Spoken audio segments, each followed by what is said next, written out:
So it is absolutely a pleasure to welcome our next speaker, Anthony Magnabosco, who is a founder and current executive director of the new nonprofit organization Street Epistemology International.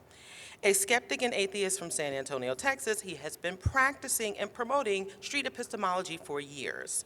Anthony has had several hundred chats, many of them on camera and uploaded to his YouTube channel, on a variety of claims including ghosts, God, karma, law of attraction, and a variety of social and political topics. Anthony has appeared on The Thinking Atheist, The Atheist Experience, Cognitive Dissonance, and The David Parkman Show, to name a few. He has also given countless talks and workshops on street epistemology at conferences and events across the United States, as well as internationally in Oslo, Norway, Manchester, England, and Canada. Please welcome him to the stage.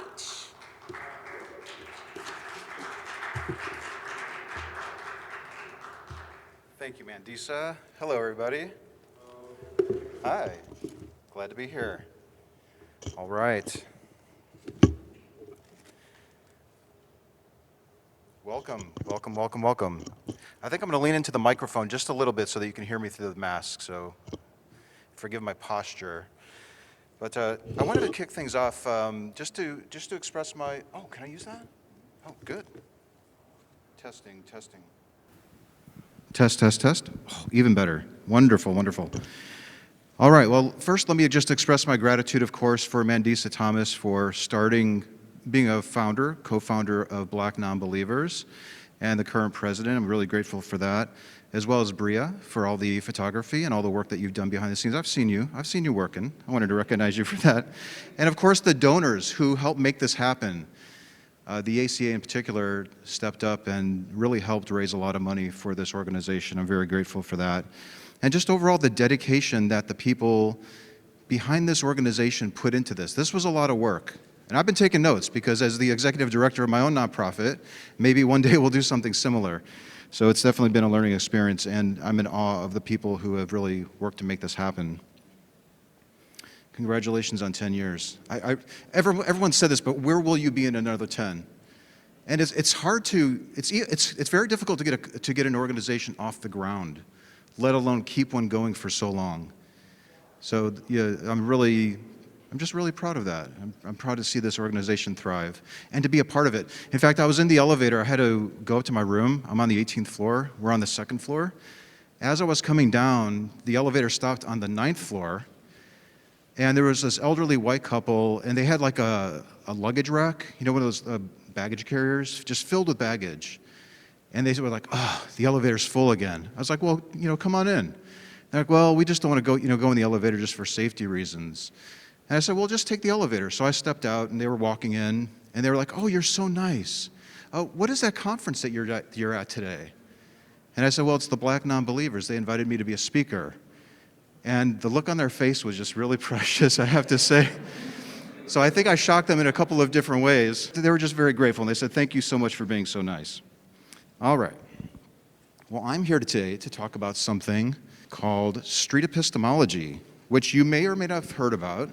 It seems to be catching on. It seems like more and more people are aware of this thing.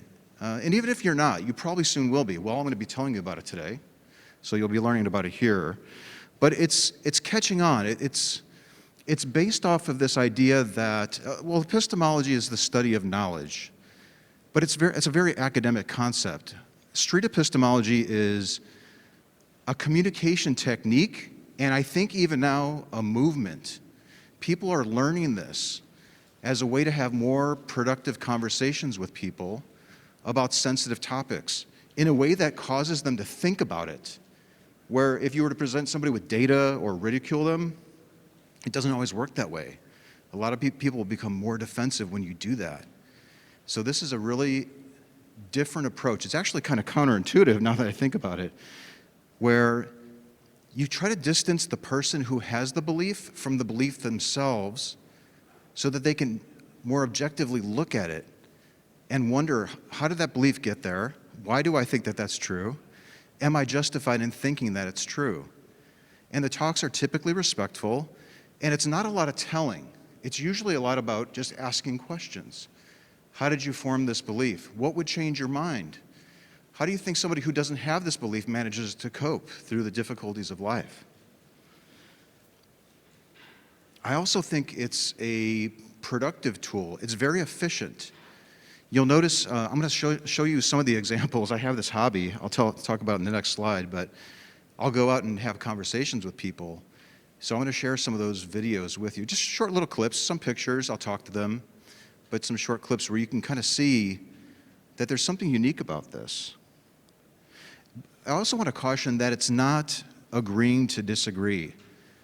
It's productive disagreement, but it's with the idea that there is an objective truth to the situation. Either the God exists or it doesn't. Either karma is real or it's not. Either ghosts are real or it's not, or the law of attraction, or you name it. This originally started as a hobby of mine. I read a book called A Manual for Creating Atheists because I was having horrible conversations with theists. I was arguing with them. I was damaging the relationships with the loved ones in my life. And I was looking for a better way. And this book came along. There's a second book now that's called How to Have Impossible Conversations. But the main concepts of it are to, again, trying to focus on what's really propping up the belief as opposed to attacking the belief itself. Because people tend to fall in love with their beliefs, and they try to defend them no matter what the cost. So if you can focus on the reasons and the methods for why they think that belief is true, it could help them just more objectively look at it. It's also kind of interesting, when I started this back in 2013, there weren't many people who were even aware of the concept, let alone uploading videos to YouTube. So I stopped it in February of this year because of COVID, of course. But I would go out with my camera, ask people if they wanted to talk about a deeply held belief. I'd practice this technique with them, and I was finding that there's really something to it. It seems to actually help people take another look at their views more objectively, and that's usually when we back off so that they can think about, why do I even have this belief? So they can make the decision, do I need to maintain this? Can I get rid of it? What would my life be like if I didn't think that this was true?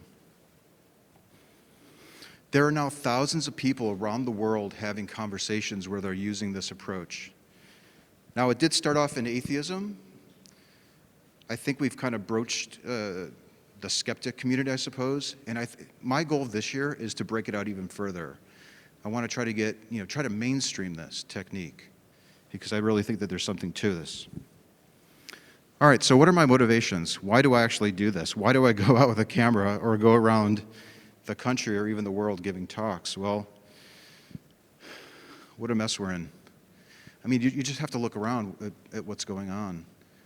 I was just listening to the news earlier today. There's 25,000 National Guard troops at the Capitol at the moment. We're in the midst of a pandemic. There's great social upheaval. We're talking past each other. We're not really listening to each other. We're trying to score points or dunk on somebody. I saw the benefit of improving discourse. I do think that this technique can really help improve life. And ultimately, I think, if you give somebody enough time to think about their belief and how they formed it, and if they can justify it to themselves, they will often change their mind. They will often lower their confidence in their certainty that this is true. And that can start the belief revision process.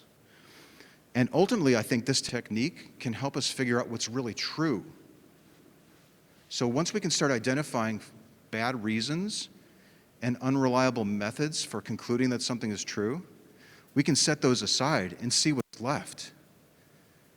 So I think if we can get more people doing this, it will actually help us figure out which beliefs are more likely to be true than other ones. So I have this slide on diversity to talk about the different types of topics. When I first started going out, I was intent on having conversations with people about why they thought God was real. Because I'm an atheist, I don't think God is real, and I don't think people can justify it. And you can absolutely use this approach for that, but I've used it for all sorts of things. I've got some video clips here I'll show where we cover karma. I've covered the law of attraction. I don't have videos here. I've had about 1,000 conversations with people on a variety of different topics.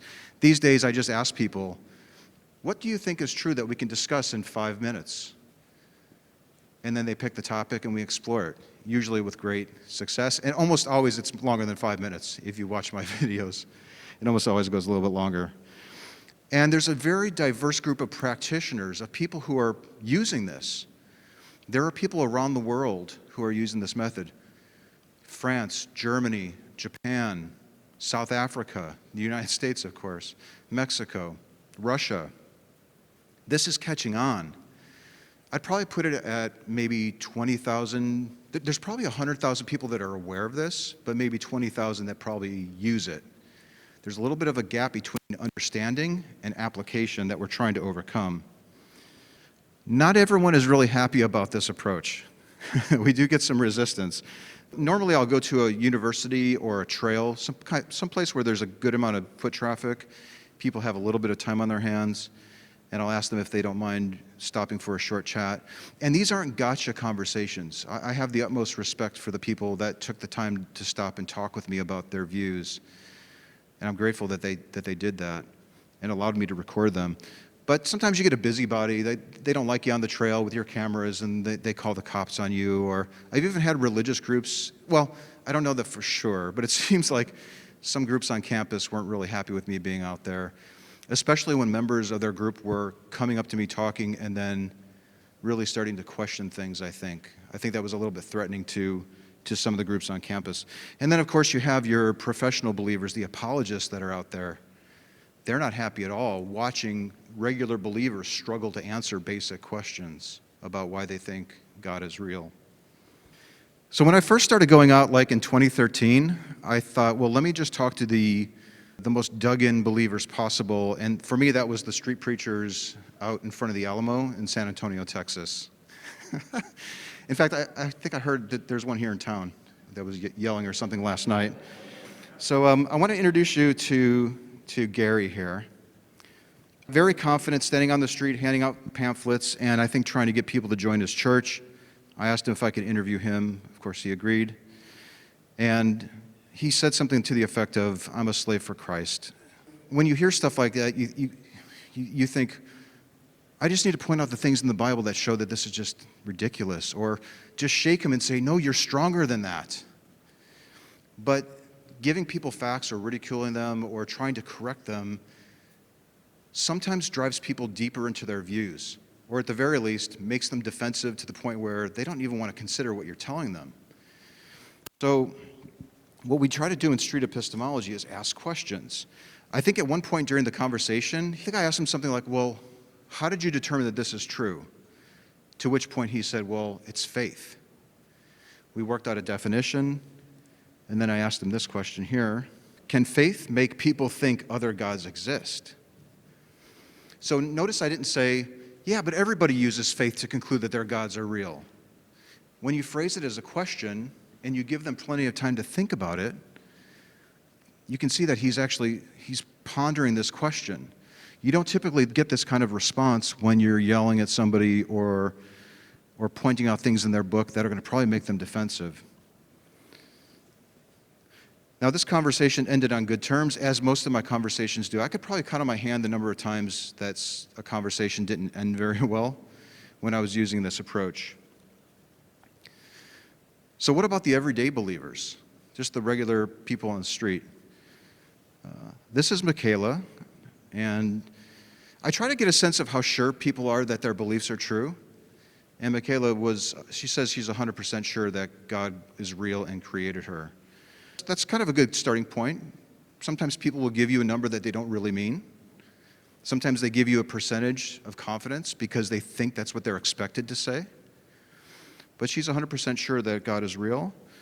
And this was her reason, because you believe the people that taught it to you. That's a very common response that you get. I'm going to show you a little video clip. It's like 20 seconds long, where I ask her, well, is that a reliable way to conclude that something is true, just by being taught it? Now, I want you to notice when I ask the question, she kind of steps back a little bit. I don't think she was expecting it. So here's what happened. But if people that taught you things don't always teach things that are true, how could you be so certain that this taught belief is true? That's a really intense question. Um, well, it makes you think about it and that you bring it up. Exactly. So a lot of times I think people don't, and we're in the same boat. We're not exempt from this just because we're non-believers or something like that. We're not more intelligent than any other person, I don't think. Many people just don't think about the thoughts that they've built until somebody asks them a couple of questions.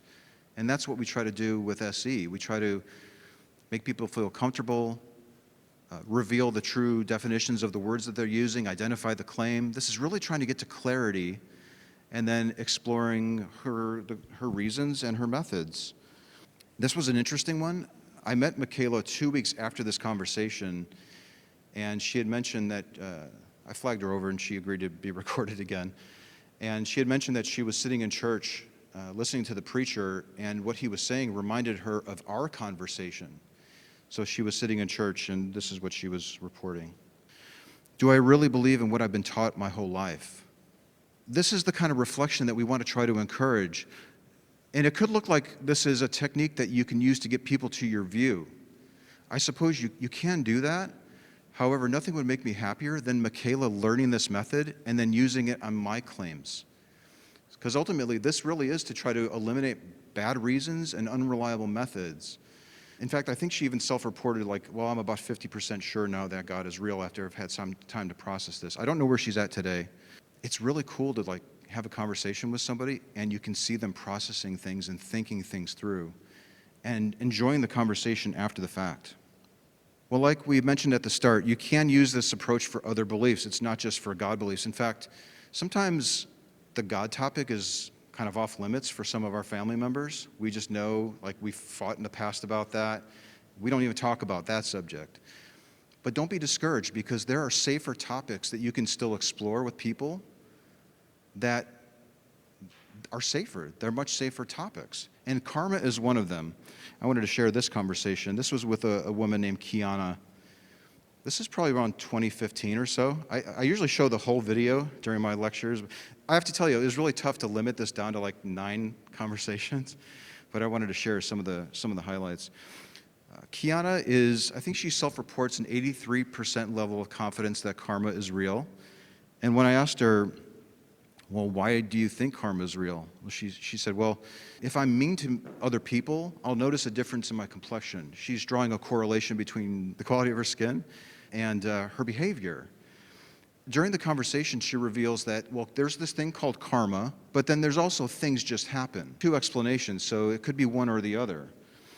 And in this little snippet here, we're going to explore, well, how does she tell the difference between the two? So I want you to pay attention to the honest reflection that she shows here in this clip. It's really quite amazing. So here's Kiana. How do you differentiate karmic punishment from things happen? I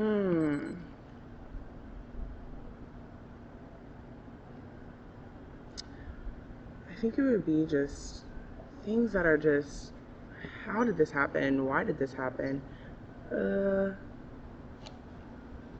Oh, that is a good question. You're making me rethink my whole life. I don't know. I have to tell you, as a practitioner of this approach, like if you start learning this method, which I hope many of you look into it further and try to practice it, one of the hardest things is to just shut up and not talk when they're thinking it through like that. Because it's so tempting to want to help them out. Especially, many of us we're humanists. We have empathy. We don't like to see people struggle. But that sort of comfortable uncomfortableness that you see exhibited there it seems like that's what's necessary to help people take another look at their views and say, like, am I really justified in thinking that that's true? By the end of this conversation, she self-reports a lower number of self-confidence that karma is real. Although I want to point out that that's not always the goal, right? A lot of this is just about bringing clarity to your views. But this was sort of around the time where I was like, I really wanted to see if people fluctuated in their confidence. It was more important to me. Immediately after this conversation, it was kind of cute.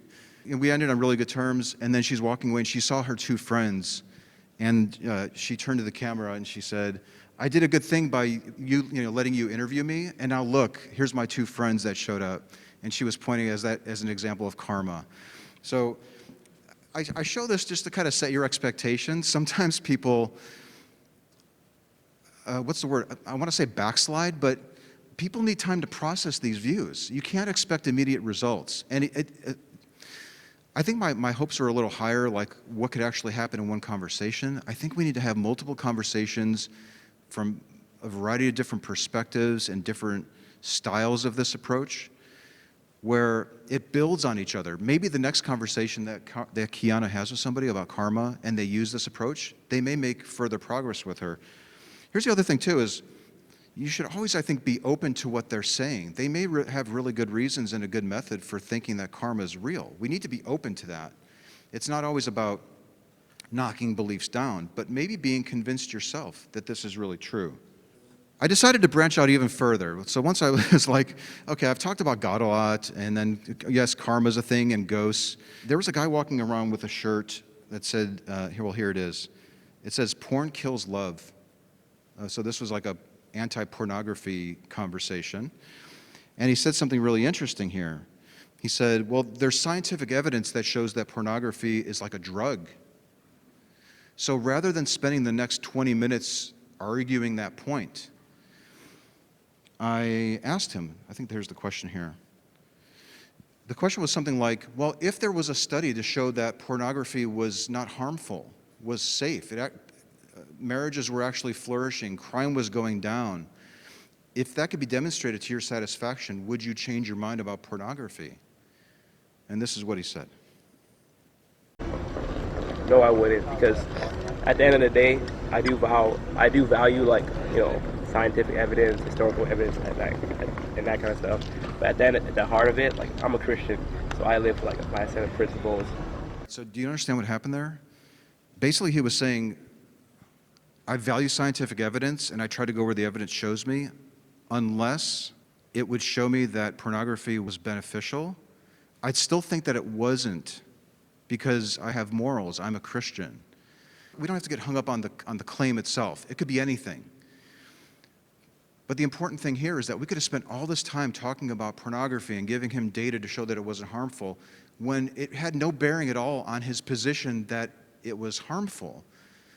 There was a deeper belief propping it up, and that was his Christian outlook, his Christian views. So I love the efficiency of SE. You can quickly identify what's an influencer here and what's not, with regards to propping up this belief and then setting it aside. Of course, I've talked with people about superstitions. This guy, I think his name was Anthony also. I think he was 80% sure that opening up an umbrella inside a building will bring you bad luck.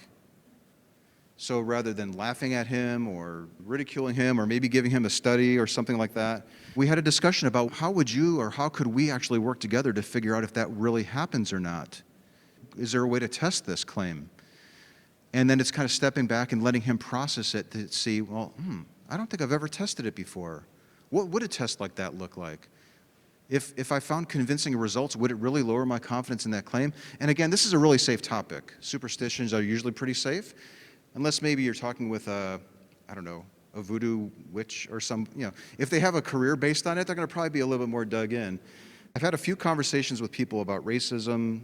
This fella, his name is Austin. He self-described as a conservative black Christian, I think. That's how he decided to label himself. Imagine having a conversation with somebody where they say black people can be racist. As a white person out there, it's like, oh gosh, I don't know how this video is going to go over. But I just used the same approach. I was listening, I was reflecting back what I was hearing, I was clarifying words. If it seemed like he was confused, we'd stop, we'd revisit the point at hand, and it was a really good talk. He seemed to struggle answering some basic questions regarding his position. And this isn't to embarrass him or knock him down or anything, but to give him some time to reflect on his reasons and his methods. I've had talks with people about gender. That's a fun topic and kind of risky to do. Sometimes you meet some very strong-willed people, and this is one of my favorite talks. This is with James and Barbara near a hiking trail by my house. You can notice the crossed arms. Usually that's an indication that somebody's being a little bit defensive, and that seemed to be the case here with James. And he was like, listen, I'm a Christian, I'm 100% sure it's true, and I'm going to keep believing it until you can prove it to me differently. Very dug in, very defensive. We kept talking. I kept asking him some questions. Listening, reflecting back. Have you ever thought about what it would take to change your mind? Do you know anyone else that is maybe dug in and unwilling to change your mind? And actually, he mentions a friend who's a Jehovah's Witness, who is, it's a different religion than I think what he is or was. And he was mentioning how stubborn his friend was about convincing him to convert to Jehovah's Witness. And this is what he said about midway through the conversation. Have you ever thought about what it would take to change your mind? No, but you're going to have me thinking about it, I'm sure, by the end of the day. Well, that's good. That's a little crack there. If someone admits that they're willing to think about it, that's good. That's what you want. And this isn't me advancing an agenda. It's like, well, no. What are the downsides of being so dug into a belief? If you have a friend that's dug into a belief that he's so sure is true, what would you recommend that we do to reach him if he's so closed-minded? So it was really a lovely talk. And then this is the point, I think, where he starts mentioning his other friend. Good question for my buddy. That's a good question for him. Why? Because he's so strong in his beliefs. Mm. You know, my buddy Gilbert, he's so strong in his belief. I'm asking, hey, Gilbert, how sure are you? And I'm going to see what his question, I think his answer is going to be similar to what I just gave you, but I'm going to ask him. See the handsome guy in the top right-hand corner? That's me, by the way, in my shorts. All right, it was a hot day. So it was a lovely talk, but it's fascinating because we're sort of framing this discussion about his views through the eyes of his friend who's not there. And he's expressing wonder here. He's expressing, I wonder how my friend would react if I asked the same questions that you were asking me. And then, true to form, this is usually like the outcome of a street epistemology talk. As he's walking away, he turns back and he's like, you got me thinking now. And he goes, I'm going to be thinking about this all day.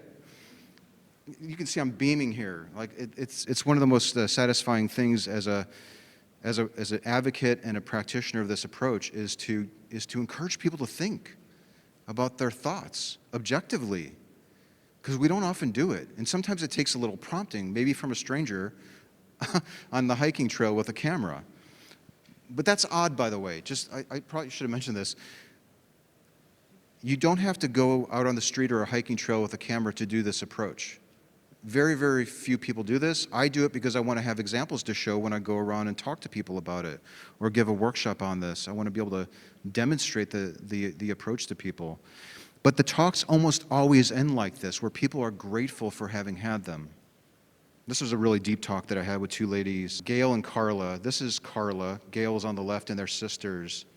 And Carla mentions that her and her sister were both raised to believe in God. And then Gail here on the left says, I've just lately been going back and forth on this whole God thing. I think she was pretty much, I don't know what to label her, agnostic, atheist, I'm not sure. She didn't really mention a label, but that's fine. But she was further along on her journey out of the belief than Carla was. And you can see Carla really thinking about the conversation that we were having here. This is a common barrier to belief revision on God claims. Well, what do I do if I don't have this belief? What am I supposed to do if I don't believe that there's a God anymore? She's verbalizing her concerns, and I'll oftentimes repeat it back. And sometimes when people are talking, you get really excited about what you're hearing, and sometimes, I try not to do this, but I think in this example I interrupt her because she says something really profound that I want to focus on, and I'm glad that I did because it results in this wonderful reveal. You know that this is true. How do I know that? And that's the thing about it. I can't tell, I don't necessarily know that it's true. However, I know you have to believe in something higher than yourself. And that's what I was taught, and I choose to do. I choose to believe that this God, rather, I mean, like you said, I could believe in a rock. Choose to believe in the God. Yeah, I can choose to believe in a rock as my higher power as long as it'll help me get through the things that I need for it to get me through. And it's sort of like, Are you just believing in the God because it's a coping mechanism to get through difficult times? Yes. Yes. When you have an open, honest conversation partner like that, and you use this approach of respectful questions, which with a lot of time to process and think it through, some amazing things can happen. And I'm so grateful that they took the time to have this conversation. It's like 30 minutes long, by the way. This is 20 seconds out of a 30-minute long conversation, but I hope you check these talks out. Very sincere, very open, very honest. Very honest. Both of these ladies were extremely honest. And at the end of it, we enjoyed this so much. Thank you for having that talk with us. All right, let's talk about safety nets a little bit. This approach can be very upsetting to some people because you're probing beliefs that are core to a person's identity, especially the God beliefs. Not so much maybe the karma one or the umbrella in public, opening up an umbrella inside a building. These conversations can really rattle people. You can send people into tailspins if they really start to think about their reasons and methods, and they come to realize that they can't justify it to themselves, to their own standard. So when I go around and I speak about street epistemology, I try to impart the obligation that I think that we have to be responsible practitioners of the method. So at the end of that conversation, I'm pretty sure I gave them a card to reach out to me. And I always try to give people a way to reach out to me after these conversations because maybe they want to meet again, or they want me to talk to their pastor or a spouse or their mom or their dad or whatever, or they want to meet again because they have better reasons and better methods. They're engaged. Or they're saying, you've really gotten me to start questioning here. What are my options? Which is why I love groups like BlackNonbelievers and Recovering from Religion and those groups. And in fact, I met several people here, probably at least 3 people I've talked to here at this conference so far who said, BlackNonbelievers saved me. Like, they were there for me. I'm mentioning this because street epistemology as a method, as a community, as a conversational technique is catching on. It's fairly easy to learn, but a little bit difficult to put into practice because you have to take yourself out of it and make it all about your conversation partner. So your ego can get in the way, but if you can tamp that down and you can find somebody who wants to believe true things as much as possible and you engage with them in this technique, you're going to probably make some progress with them. So it's so important that there are groups to catch people after the fact when they go through this. This will catch on. It's catching on, and I don't think there's anything that's going to stop it. So it's so important that we have groups like BlackNonbelievers out there to catch people. When I went out with my camera, I was looking to see if this method really worked, and I was pleasantly surprised. That's an understatement. I felt like I found like a diamond in my backyard or something. Like, this is huge. This has a huge potential. So it does seem to work. All we really have, though, are anecdotes. But I get messages on a daily basis from people who say, I've watched your videos, I started questioning myself, and now I don't believe some of these things anymore. Or I've used this approach with somebody, and now it's making progress. Thank you so much. The other thing, too, is this actually tends to change the practitioner. You tend to be a little bit more empathetic about the people that you disagree with. You can see that they're a human that's just walking around with a conclusion that they probably can't justify, and yet they haven't discovered that yet. They haven't realized that they can't justify it to their own standard. So if you can just engage with them in a conversation where you're using this approach, you're probably going to help them do it. And it humbles you. It humbles you about what claims you tend to make. I'm a lot more humble about what I state is actually the fact. I tend to be a little bit more careful when I make a post on social media now because I know that there are people in this street epistemology community that are going to jump on me and say, well, how did you know that, Anthony? Can you talk me through your steps? So we're about 7 minutes left, and I want to save some time for questions. I didn't realize I was taking so much time, so I apologize. But really quickly here, well, where do we go from here? We have to move it out of atheism. I think it's moving out. We're in the skeptic community. I want to try to make this more of a mainstream thing. And we just have to look around. Like, politics seems like it's the obvious big topic that needs to be tackled. So Street Epistemology International, the group that we started a nonprofit. We've tabled at Politicon and CPAC because we don't care who uses, these are tools. And we don't care who uses them. We just want you to learn them and use them. So we don't really care where you fall politically or anything along those lines. But we do actually want to work this into the culture, and we're in the process also of we're creating a self-directed course where you can teach yourself how to do this. Of course, you can watch the videos, but you can teach yourself how to do this. And because we're skeptics and we want data, we want to study this. So we had somebody from a university neuroscience department that has expressed an interest in doing a scientific study on this approach. So we'll have some data behind it. So it won't just be anecdotal, but perhaps even some data to show, and maybe that will spawn a few more studies, and we can really see what's happening here. I'd love it if you would learn more about what this is. There's the streetepistemology.com website. There's links to communities. We have a Reddit, Discord, a couple Facebook groups, Twitter. There's something now called Clubhouse that somebody's saying that you absolutely have to be on. So we're trying to be on every platform that you can possibly be on. And as Mandisa mentioned before also, there's a couple t-shirts and a couple street epistemology related swag out in the hallway for free. And that is about it for my time. It looks like I have less than 6 minutes, and I'd love to take your questions. A lot of people have concerns about this, and that's fine. Feel free to ask some questions for me now.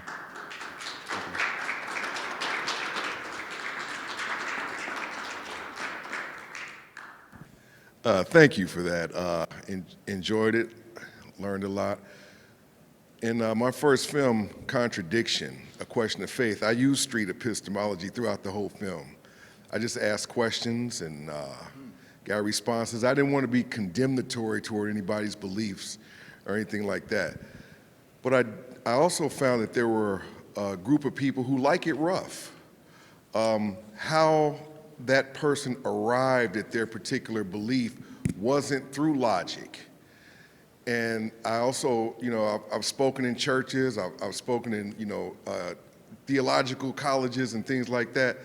And sometimes they want the other side. They want the rough type of, truth, the raw truth of it.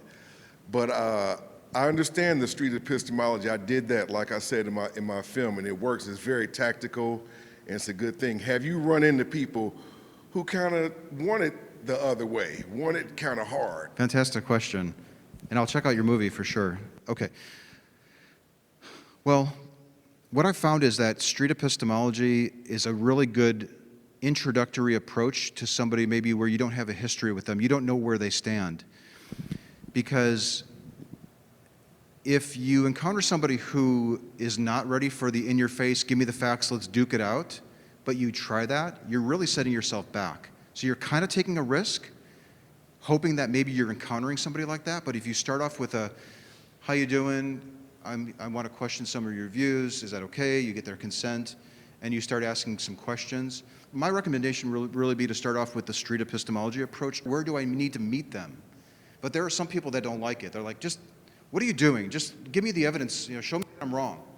Some people are really open to evidence, but you have to assess where they're at first. And you can really jeopardize the whole conversation if you guess at where they're at. So I would recommend introduce yourself, really start slow, reveal the claim, uncover a couple of reasons, get to the method, and only give evidence that shows that they're mistaken if they agree that they're ready for it and that it would impact their level of certainty that that's true. Thank you. Great question. Hey, Anthony. Very good presentation. I think most people were able to identify in some way, shape, or form. And you are exactly what Mandisa and I have talked about on countless phone calls, activism without antagonism. Anybody can be an asshole. That takes no skill. But it takes a skill, like the conversation we had about finding a commonality. And that takes a deafness, that takes empathy when you care about the other person instead of focusing on you trying to be right. So I'm glad that you were here in person where we could see up close, because we had the same thing in Michigan and a street epistemologist, but I had to back off because the rudeness, I could not be a part of that.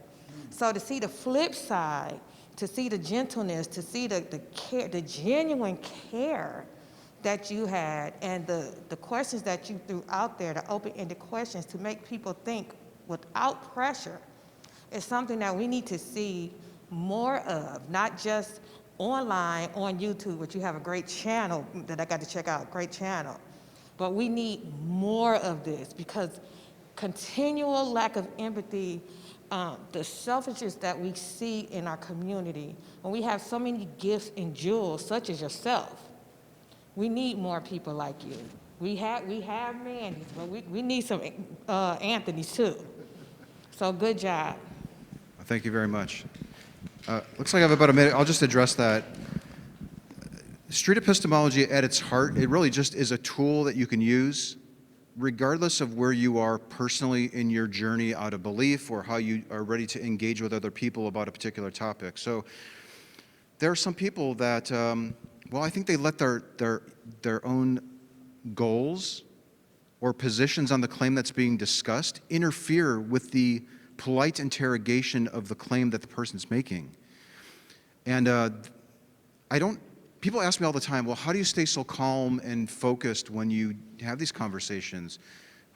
How's that possible? I don't even know how you do it. Well, part of it is just recognizing that there may be some topics that I'm just not suited for. Like when it comes to religion, I just lose my cool. I'll talk with anybody about anything except that. Recognizing that in yourself is huge. But ultimately, what I found is that when you start seeing for yourself how people are responding to this approach and how profound it affects them, then it's like it dawns on you like, I need to do everything that I can do to try to foster that type of reaction. And also in myself too. You know, I use this technique on my own views. And my family, we use this all the time.